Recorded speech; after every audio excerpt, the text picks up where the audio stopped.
Para começar, eu quero falar com você, professor regente, que tem um monte de coisa já para você fazer. Tá? Você sofre com a cobrança da escola, né? A escola pressiona por resultado, né? A coordenação pressiona por resultado, a direção pressiona por resultado. Tem a cobrança da família dos alunos, né? Quando o aluno não está aprendendo, quando o aluno não está conseguindo acompanhar a turma, não está desenvolvendo, muitas famílias vêm de cima cobrar. Algumas não, mas algumas vêm. Né?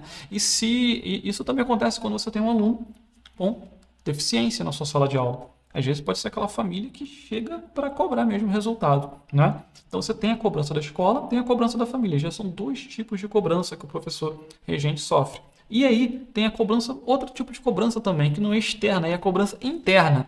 Você sofre com a cobrança interna. O que é a cobrança interna? A cobrança interna é aquela vozinha dentro de você, aquela vozinha do educador maravilhoso que existe dentro de você, que inspirou você a seguir essa carreira, que quer que você gere resultado, quer que você gere aprendizado, quer que você alcance o que você se propôs alcançar. Aquela vozinha daquele educador de início de carreira.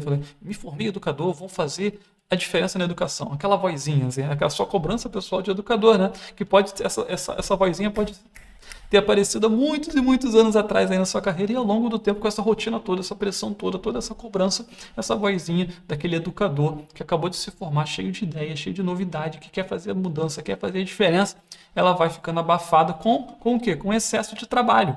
Né? Excesso de trabalho, excesso de burocracia, excesso de compromisso, excesso de coisa para fazer, né? Tanto da vida pessoal que vai acumulando, né? E como também da vida escolar, né? Da vida profissional. Tem a pressão, né, da escola, a pressão da família, a sua própria pressão pessoal dos alunos, né? E muitas das vezes chega um momento que a gente acredita que não vai dar conta disso tudo. E o que isso tem a ver com a adaptação de atividades? O que isso tem a ver com a adaptação de atividades? É justamente essa a questão. Essa é a questão. Porque além disso tudo, tem um aluno ali dentro da sala de aula com deficiência que não está muitas das vezes conseguindo acompanhar a turma. E aí falam para você que você precisa adaptar a atividade para esse aluno, precisa adaptar a forma de ensinar, precisa alcançar esse aluno de alguma forma. Então, como se não bastasse, você já tem um monte de coisa para fazer, um monte de cobrança, um monte de desafio e ainda tem um aluno que te demanda o quê? Que te demanda mais atenção. Vai dar tempo de atender esse aluno? Será que vai dar tempo de adaptar a atividade para esse aluno? Olha como é que está essa correria toda. É muito corrido. É muita coisa para fazer. Muita reunião, muito plano de aula, muita atividade, muita cobrança, né? A gente cansa. Chega um momento que da exaustão. E ainda aparece mais uma coisa. E agora? Será que eu vou dar conta disso tudo? Será que eu vou dar conta de tudo isso que eu já não estou dando conta? Ainda vou dar conta de mais uma coisa? Como é que eu vou conseguir alcançar todos os alunos da turma? Mais esse aluno com deficiência que às vezes não parece que nem está prestando atenção no que eu estou falando. Né? Como é que vai funcionar isso? De que forma essa inclusão vai dar certo? Essa inclusão é uma sobrecarga de trabalho? Será que essa inclusão é mais uma barreira para a minha vida profissional? Será que essa inclusão é mais um desafio que eu tenho que suportar no meu dia a dia? Será que eu vou dar conta disso tudo? Será que eu vou aguentar chegar até a aposentadoria? Né? E você sabe que você não se tornou educadora para sofrer isso tudo. Você se tornou educadora, não foi para isso. Né? Eu aposto que quando você pensou, vou me tornar educadora, vou me tornar uma professora, porque eu sei que eu vou ter muita cobrança, muita pressão, excesso de aluno, eu vou ter muitos desafios. Não, acho que você não estava pensando nisso quando você quis se tornar educadora. Você escolheu provavelmente se tornar educadora por causa da felicidade que é ver uma pessoa aprender, né? De poder ensinar, de poder contribuir na vida de uma pessoa. Né? Exatamente. Eu acredito que seja esse o sentimento. E só que a gente acaba caindo numa rotina do dia a dia que muitas das vezes a gente perde o controle da situação. O que o professor regente ganha ao adaptar a atividade? O que no meio disso tudo? Como adaptar a atividade não vai ser mais um fardo, e sim um alívio. E você não quer aposentar de qualquer maneira. Você quer aposentar com a certeza de que fez um bom trabalho. Não é isso? Às vezes você nem quer aposentar, você quer continuar atuando como formadora de professores, como consultora. Só que para isso você precisa ter um legado. O legado da educadora. Né? O que a gente está deixando para trás como profissional? A gente quer ser lembrado como o profissional que estava sempre sem tempo, ocupado, cansado, exausto, estressado. Ou o profissional que fez a diferença, que espalhava alegria, que alcançava os alunos, que ajudava os outros colegas, porque ele conseguia dar conta do dele e ainda ajudava os outros. Meu Deus, como é que tem pessoa que consegue fazer isso? Né? Como é que tem pessoa que consegue dar conta do trabalho dele e ainda ajuda as outras pessoas? Qual é o segredo? E é isso que eu quero falar com você aqui hoje. Os benefícios ocultos da adaptação de atividade. As vantagens que o professor regente tem quando ele sabe adaptar a atividade. Bom, eu quero falar com você de um benefício aqui incrível, que é você não depender de atividades prontas. Esse é, para mim, o benefício mais incrível de quando você domina a adaptação de atividades. Você não depende de atividades prontas. E eu vou explicar por que isso é bom para você aqui ao longo dessa live, tá? Vou te explicar.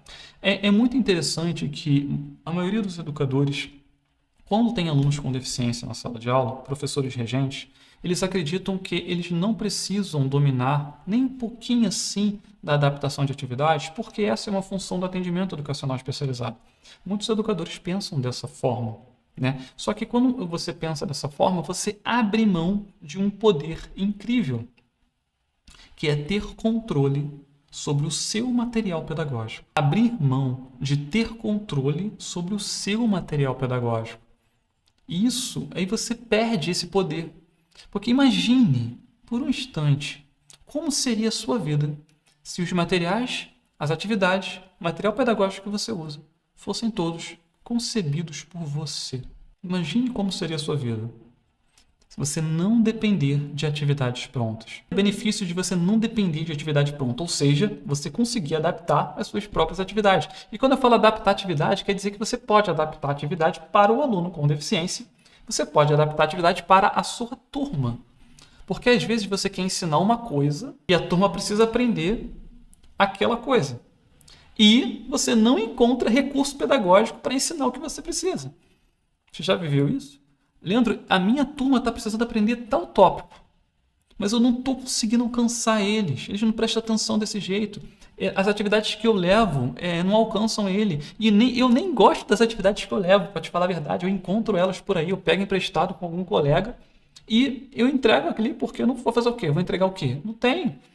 Não tem de onde tirar a atividade. Mas você já viveu isso? E aí você entrega aquilo ali mesmo. Nem é atividade, nem é a sua atividade preferida, nem é o que você acredita que é o ideal. Você às vezes nem sabe quem foi o professor que projetou aquela atividade. Muitos educadores que pegam atividades prontas na internet não sabem nem quem foi que projetou. Será que a pessoa que projetou aquela atividade era um professor? Nem sabe, nem tem certeza. Não é? A gente perde totalmente o domínio, o controle das nossas atividades, dos nossos recursos pedagógicos. E a principal vantagem, a primeira vantagem aqui para falar de você ter o domínio da adaptação de atividades como professor regente é você conseguir nivelar a dificuldade da atividade de acordo com o nível da sua turma. Nivelar a dificuldade da atividade com o nível da sua turma. Só se você encontra uma atividade muito difícil e a sua turma está nesse nível aqui porque teve pandemia, teve isolamento, eles ficaram nas aulas remotas, às vezes não prestaram atenção ou não conseguiram entender por causa da aula remota. Você chega com uma turma que está nesse nível. E aí você chega com um material que está nesse nível aqui, o que acontece? Desnivelamento, né? O recurso que você está usando, o material que você está entregando, não alcança o seu aluno. E aí o que acontece? O que acontece quando tem essa distância? Acontece o quê? Apatia, desinteresse, falta de atenção, conversas paralelas, indisciplina, confusão na sala. E isso gera o quê no educador? Cansaço, não é? Porque você tem que ficar falando mais, você tem que chamar mais a atenção, você tem que se esforçar mais para explicar algo que está muito além do nível da sua turma. Mas se você pega esse algo que está muito além e consegue adaptar para o que você realmente precisa hoje, para a realidade da sua turma hoje pós-pandemia, não sei nem se a gente pode falar pós-pandemia, aí você consegue alcançar a sua turma. E você se gasta menos energia chamando atenção, gasta menos energia explicando 2, 3, 4, 5, 10 vezes o mesmo conteúdo. Por quê? Porque você tem um domínio da sua construção de materiais. É um exemplo de uma folha de caderno, tá? Uma folha de caderno que está ensinando sílaba tônica. Tá? Isso aqui é um exemplo, tá? Eu que escrevi isso aqui, gente. Geralmente uma aula sobre sílaba tônica vai ser assim. E aí tem o que é importante, a tonacidade da palavra. Aí depois tem um exercício, ó. Exemplo a exercício. Sublinhe as sílabas tônicas das seguintes palavras. Isso aqui é um exemplo de atividade. E quando você tem o domínio da adaptação de atividade, você pode criar algo desse tipo aqui. Ó. O que é isso aqui? Isso aqui é para que eu possa achar a sílaba tônica. Qual é a sílaba tônica? Eu tenho um componente interativo aqui, tá? E eu tenho uma palavra. A palavra que está escrita nesse lápis aqui. A palavra automóvel. Está escrito automóvel aqui. Automóvel. E aí, coloca a palavra aqui no componente. E aí você usa aquela técnica para encontrar a sílaba tônica, que é você fingir que está gritando sílaba por sílaba para ver qual é a mais forte, né? Se eu fosse chamar o automóvel, como é que eu ia chamar? Tem um bonequinho gritando, né? Ia chamar como, tá? Eu ia começar a gritar a primeira sílaba. Automóvel. Faz sentido isso para você? Não, não faz sentido. Vamos lá, então vamos ver a próxima sílaba. É automóvel. Não, não faz sentido. Próxima.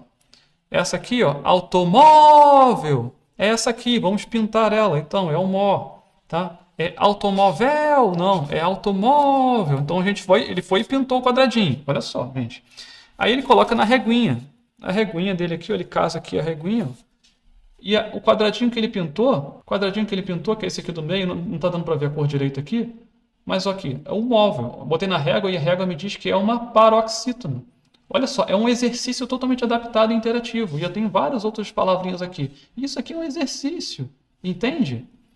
Você pode pedir para ele escrever o que é aqui atrás. O que é a palavra? Escreve aqui atrás. É uma paroxítona.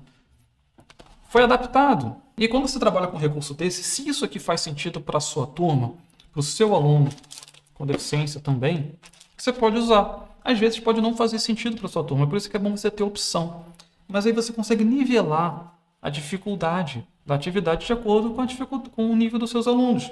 Às vezes, se você está trabalhando, por exemplo, sílaba tônica com seus alunos e a palavra automóvel é muito desafiadora para eles nesse momento, você vai usar outra palavra que faça mais sentido, porque você tem um domínio da construção de atividade.